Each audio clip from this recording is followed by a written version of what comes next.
Salut tout le monde, j'espère que vous allez bien. Aujourd'hui on se retrouve pour une nouvelle vidéo. Vous savez, il y a quelques jours je suis tombée sur un TikTok qui m'a laissé sans voix. J'abuse un peu. Mais le TikTok je l'ai trouvé super intéressant parce qu'en fait il présentait un gadget pour les locks. J'ai mis du temps à comprendre, j'ai dû regarder plusieurs fois le TikTok avant de vraiment comprendre ce qu'il en était. Dans la vidéo en fait c'était une sorte de fer à lisser pour locks. Vous avez bien entendu. Est-ce que c'est une bonne idée ou pas? De toute façon on va essayer de faire notre propre avis sur le sujet et on va tout de suite passer à la suite de la vidéo.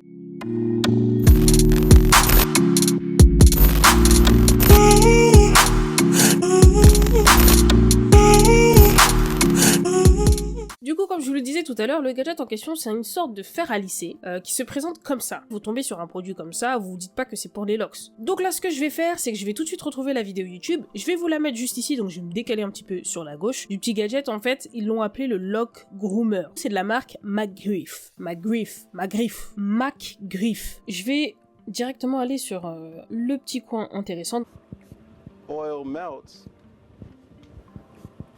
Donc là, il commence en fait par un peu de spray sur les cheveux. Je pense que c'est pour protéger de la chaleur parce que, ah oui, c'est un truc que j'ai oublié de vous préciser, c'est que c'est donc comme un fer à lisser parce qu'en fait, ça fonctionne avec la chaleur. Ça me fait penser un petit peu au peigne à chaleur là pour lisser les cheveux. As you can see,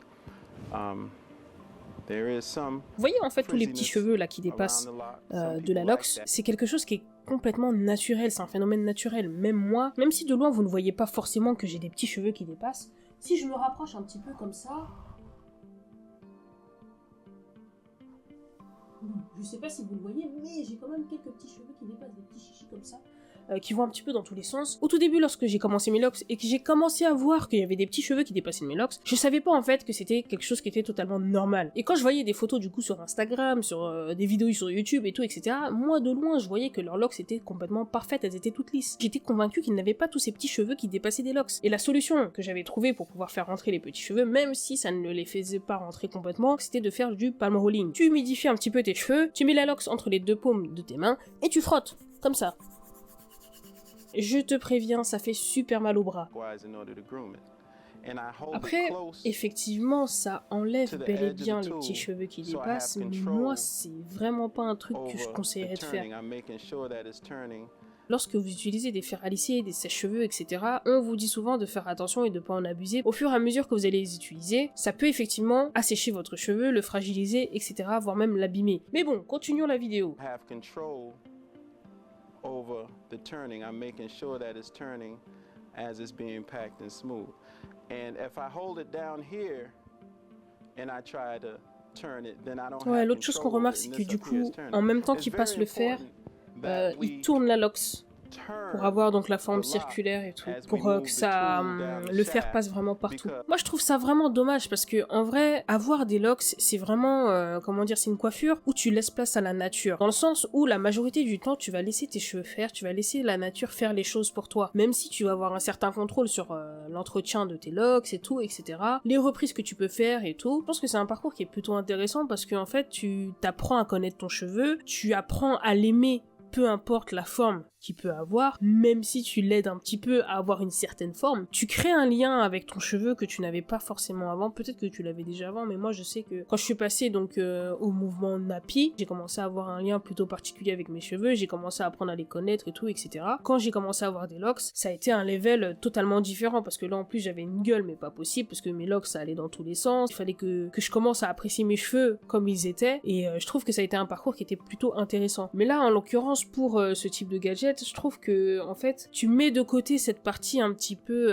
appréciation personnelle de ton cheveu et tout, et que tout de suite en fait tu rentres dans les apparences, genre tu veux que ton truc il soit beau, tu veux que ton truc il soit uniforme. Ouais mais non, les locks c'est pas ça, les locks des fois ça va dans tous les sens, et c'est un truc qu'il faut accepter. C'est mon avis personnel hein, comme je vous l'ai dit, moi ça c'est mon avis, vous pouvez très bien penser d'une autre manière. Et bref, du coup il va faire toute la tête comme ça, après il va nous montrer du coup les résultats final. Ça c'est le résultat avant, et là c'est le résultat après. Et effectivement il y a une différence. Bon, maintenant que je vous ai montré un petit peu le gadget en question, on va aller sur leur site internet et on va voir ce qu'ils nous racontent. Et combien ça coûte aussi. Là je suis sur leur site internet, déjà le prix, t'as plusieurs gadgets différents, et si tu prends le total, c'est 299 $. 299 $ en euros, ça fait combien? Je prends mon téléphone. 299 $ en euros.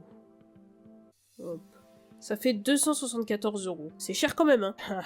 Ils disent que pour la livraison, faut rajouter 68 $. Déjà, tu payes 274 € juste pour le produit. Et ensuite, il faut que tu rajoutes 68 $ pour qu'il arrive chez toi. Si vous achetez ça, vous avez vraiment la foi. Si tu achètes un seul fer, peu importe la taille, c'est 100 $. Donc ça fait 91,69 €. Si vous, ça vous intéresse, vous savez où aller. De toute façon, en barre d'infos, je vous mets leur site internet ainsi que la vidéo YouTube si jamais vous voulez jeter un coup d'œil et si jamais ça vous intéresse. Dans les explications du produit, donc là on a tout un blabla sur les LOX et tout, ça nous explique ce que c'est une LOX, blablabla, etc.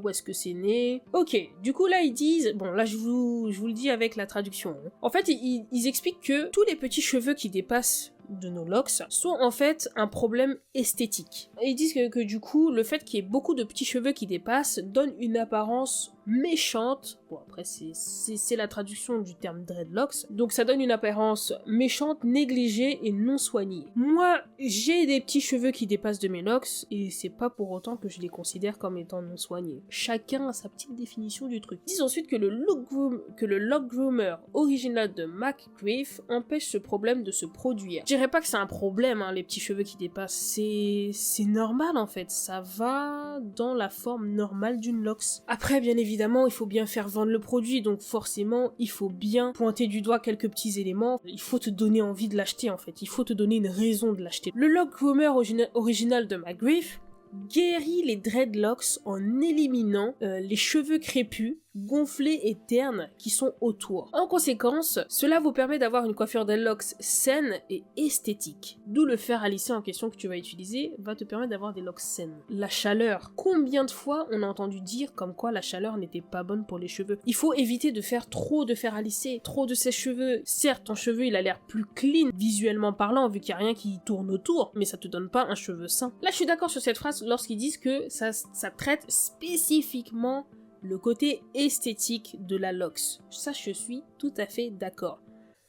Mais dire que ça te permet d'avoir un cheveu sain, je ne suis pas du tout d'accord. C'est pas parce que tu mets de la chaleur sur ton cheveu, en plus de la chaleur en direct comme ça sur ta locks pour l'aplatir, pour l'arrondir, que ça va la rendre saine. Je ne suis pas du tout d'accord. Pour avoir des cheveux sains, tu leur apportes l'hydratation dont ils ont besoin, tous les nutriments dont ils ont besoin avec les huiles, etc. Tu manges bien, tu les entretiens correctement. Ça, c'est avoir des cheveux sains. C'est tout ce que j'avais à dire par rapport à ce produit. Je vous ai donné mon avis personnel, moi je l'utiliserai pas du tout. Si ça me convient pas, je fais un petit peu de palm rolling, ça me suffit. D'ailleurs, donnez-moi votre avis dans les commentaires, me dire ce que vous en pensez de ce produit. En attendant, je vous invite à vous abonner à ma chaîne, à lâcher un pouce bleu, et je vous dis ciao et on se revoit pour une prochaine vidéo.